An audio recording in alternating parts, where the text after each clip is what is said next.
Сізге қазақ тілінде сөйлеген ыңғайлы ма? Вам удобно разговаривать на казахском языке? Егер сізге несие керек болса, 8-ші терезеге өтіңіз. Если вам нужен кредит, то пройдите к 8-му окошку. Жеке куәлігіңізді немесе толқұжатыңызды беріңізші.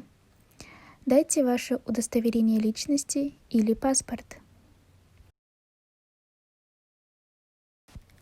Есепшот ашық.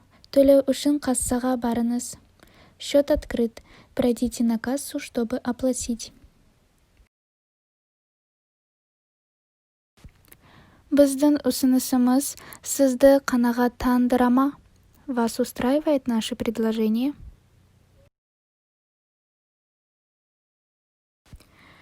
Мүмкін сізге қосымша ақпарат керек шығар? Может быть, вам необходима дополнительная информация?